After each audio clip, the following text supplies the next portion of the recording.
We realised we had a unique idea, wonderful project, about the swanskin that was produced at this mill, and visitors all hear about it when they do the tour, but we realised nobody in the town knew a lot about it. It is unique. This mill is really in two halves, and the smaller half that you can just see through there was built in 1611, the original mill, and it was a fulling mill. So as opposed to grain and flour production and animal feeds in this side, the fulling mill made swanskin. And the swanskin left this mill in huge rolls, about 2 metres by 30 metres, were put on a horse and cart and driven to Poole. And from Poole, it then went out to Newfoundland.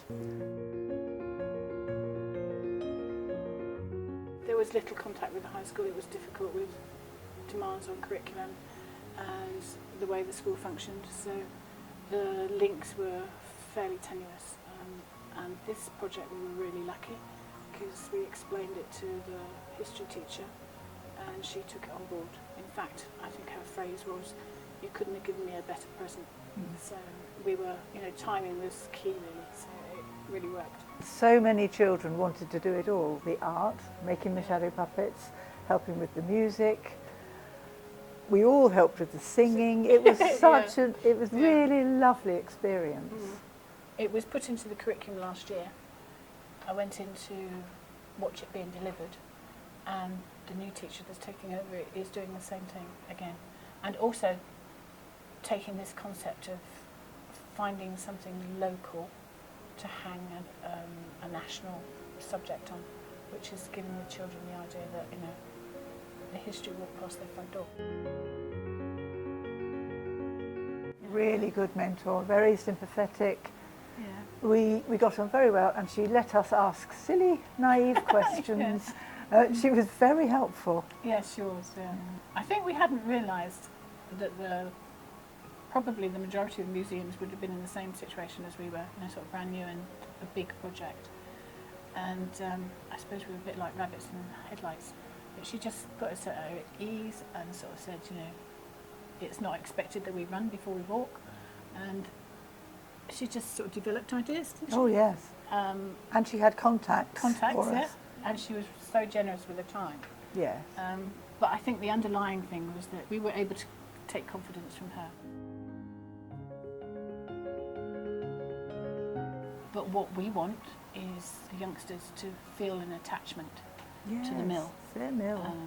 Obviously you don't know what the future will bring, but unless we can get the children to be attached and have some sort of feeling, the mill might not go forward. So that was our discussion on the word resilience. Our resilience is getting the youngsters involved and keeping them involved.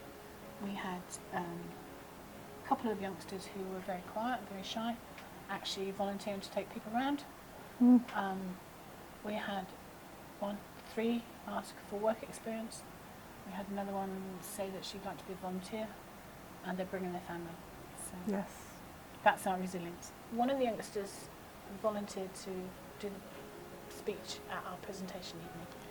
He's gone on to do more presentations, and he's also used the experience to back up his applications for work experience, and he ended up in Hampton Court and Wilton House, and he puts it down to the fact that he was involved in this project.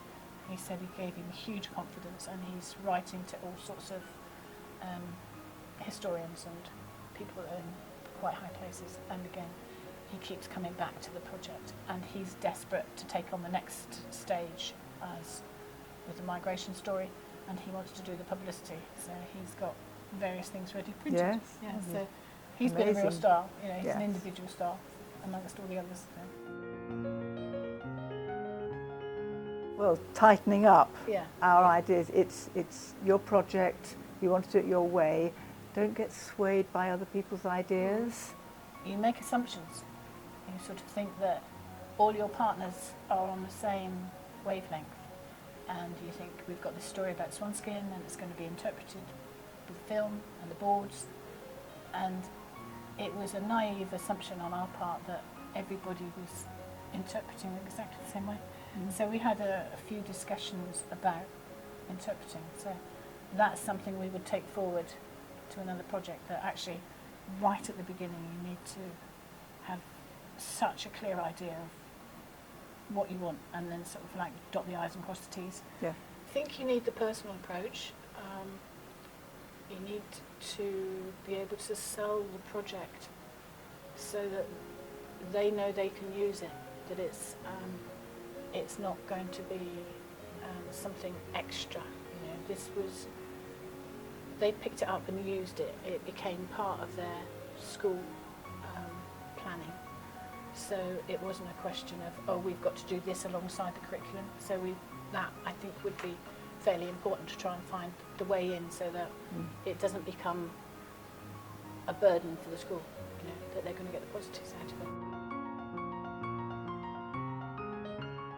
We had contacts with Twillingate, and we set up a contact with the school in Twillingate and introduced ourselves and said, this is the project.